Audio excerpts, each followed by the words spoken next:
Praise the lord అండి. ఎలా ఉన్నారు అందరూ? నేనైతే బాగున్నాను. మీరందరూ ఎలా ఉన్నారన్నది నాతో మీరు షేర్ చేసుకోండి. అలానే మీ ఆత్మీయ జీవితం దేవునితో నడవడం అన్నది ఏ విధంగా ఉంది? ఒక్కొక్కసారి మనము పడిపోయే పరిస్థితుల్లో ఉంటాము.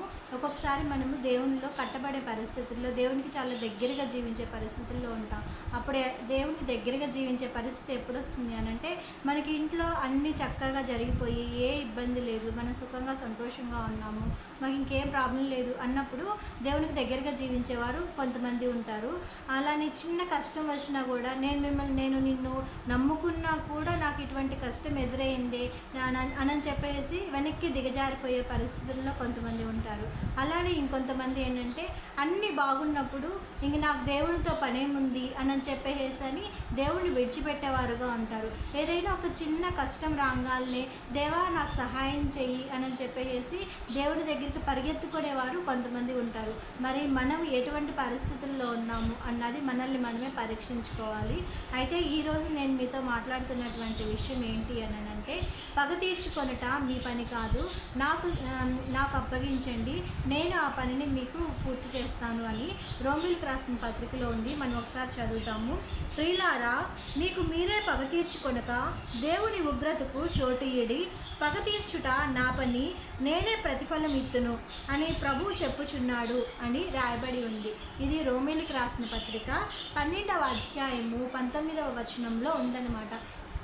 అంటే మీకు మీరే పగ తీర్చుకోవద్దు, పగ తీర్చటం నా పని, కాబట్టి నాకు మీరు అప్పగించండి, నేను దానికి ప్రతిఫలం ఇస్తాను అని చెప్పేసి దేవుడు చెప్తూ ఉన్నాడు. అంతే కదండి, మన జీవిత పరిస్థితుల్లో ఒక్కొక్కసారి మనకి శత్రువులుగా ఎదురుగా ఉన్నటువంటి వారు శత్రువులుగా ఉన్నప్పుడు వారి మీద మనం ఏ విధంగా పగ తీర్చుకోవాలి, వారి మీద మనం ఏ విధంగా ఉండాలి అని చెప్పేసి వారి గురించే ఎక్కువగా ఆలోచిస్తూ మదన పడుతూ వారి గురించి ఎక్కువ వ్యాకుల పడుతూ ఉంటూ ఉంటామన్నమాట. అయితే దేవుడు చెప్తూ ఉన్నాడు, మీరు వారిని క్షమించేసేయండి. ఏ రోజైతే వారు మీకు వ్యతిరేకంగా ఏదైనా ఒక మాట మాట్లాడినప్పటికీ, మీకు వ్యతిరేకంగా ఏదైనా ఒక క్రియ చేసినప్పటికీ మీకు తెలిసినా కూడా మీరు క్షమించండి. వారిని మీరు క్షమించి వారి కొరకు ప్రార్థన చేయండి. వారి పనిని నేను చూసుకుంటాను అని చెప్పేసి చెప్తున్నాడు. దేవుని బిడ్డలుగా ఉన్నటువంటి మనము పగ తీర్చుకోవడము, ఒకరి మీద పగ తీర్చుకోవడము అన్నది మనం చేయకూడదు అనమాట. కాబట్టి దేవుని బిడ్డలుగా మనల్ని ఎవరైనా సరే హింసిస్తూ బాధపడుతూ ఉన్నప్పుడు, ప్రస్తుత కాలంలో క్రైస్తవుల మీద ఎన్నో శ్రమలు ఎదురవుతూ ఉన్నాయి. ఎన్నో మాటలకు దూషిస్తూ ఉన్నారు, దేవుని దూషిస్తున్నారు, బైబిల్ని దూషిస్తున్నారు. దేవునికి సంబంధించిన బిడ్డ అని తెలిసిన వెంటనే వారి మీద కూడా అంతవరకు వారికి ఏమి అప్పు కానీ లేకపోతే వారి మొహాలు కూడా తెలియదు అనమాట. కానీ వీరు దేవుని బిడ్డ, క్రైస్తవులు అని తెలిసిన వెంటనే వారి మీద అనుకోకుండా వారికి ఏమవుతుంది, ద్వేషం పుట్టిపోయి వారు మనల్ని ద్వేషించేవారుగా ఉంటారు.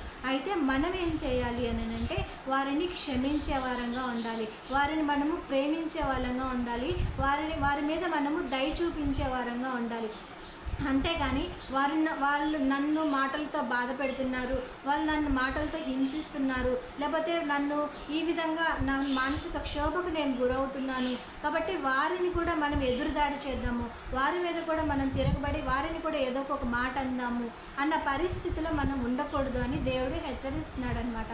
ఫర్ ఎగ్జాంపుల్గా మనము మన దైవజనులు అయినటువంటి భక్సింగ్ గారి గురించి మీతో నేను ఒక విషయం షేర్ చేసుకుంటాను.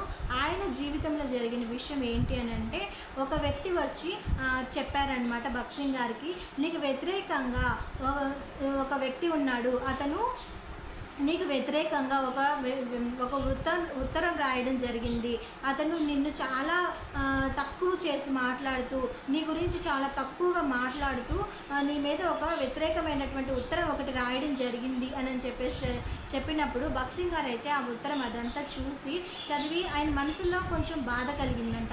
అయితే వెంటనే దేవుడు తనతో మాట్లాడిన దాన్ని బట్టి, అది నా పని కాదు కాబట్టి ఒకవేళ నేను అటువంటి పని నేను చేయలేదు, కానీ వాళ్ళు నాకు వ్యతిరేకంగా ఈ విధంగా ఉన్నారు, కానీ నేను వాళ్ళని క్షమిస్తున్నాను అని చెప్పేసి ఫస్ట్ రోజు భక్సింగ్ గారు ఏం చేశారు, అతన్ని క్షమించేయడం జరిగింది, క్షమించేశాడు. అలానే ఒకవేళ ఆ వ్యక్తి ఎదురుపడినప్పుడు కలిసినప్పుడు అసలు భక్సింగ్ గారికి నాకు ఉత్తరం గురించి ఏం తెలియదు, నాకు వ్యతిరేకంగా నువ్వు ఉత్తరం రాసావు అని కూడా తెలియదు అన్నట్లుగా అతనితో ప్రేమగా ఉండడము, అతనితో దయగా ఉండడము, అతనితో మామూలుగా ఉండడము అలా ప్రవర్తిస్తూ ఉన్నవాడనమాట. అయితే దేవుని వాక్యం ద్వారా ఆ ఎదుటి వ్యక్తి అయితే ఆ మొదటి రోజు నుంచి కూడా భక్సింగ్ గారు ఏం చేశారంటే అతని గురించి దేవుని దగ్గర ప్రార్థన చేయడం చేశారు.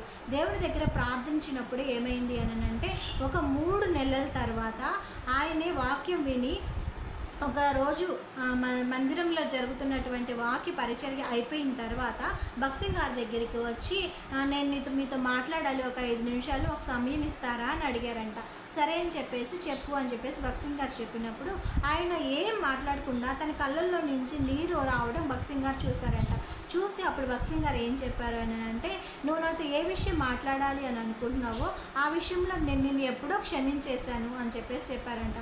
అప్పుడు ఆ వ్యక్తి అన్నాడు, నేను ఏ విషయం మాట్లాడాలి అనుకున్న విషయం నీకెలా తెలుసు నన్ను క్షమించేశాను అంటున్నావు, అసలు నేను ఈ విధంగా మీ గురించి రాశాను, ఆ విషయం మీకు ముందే తెలుసా అని చెప్పేసి అంటే, నువ్వు రాసిన రోజే నాకు తెలుసు, నాకు వేరే వ్యక్తి వచ్చి ఇలా చెప్పారు, కానీ నేను నిన్ను ఎప్పుడో మొదటి రోజే నేను క్షమించేశాను అని చెప్పేసి మాట్లాడుతూ వచ్చారు. కాబట్టి భక్సింగ్ గారు అతన్ని క్షమించేశాడు కాబట్టి ఆ రోజు నుంచి వారు మంచి స్నేహితులు అయ్యారంట.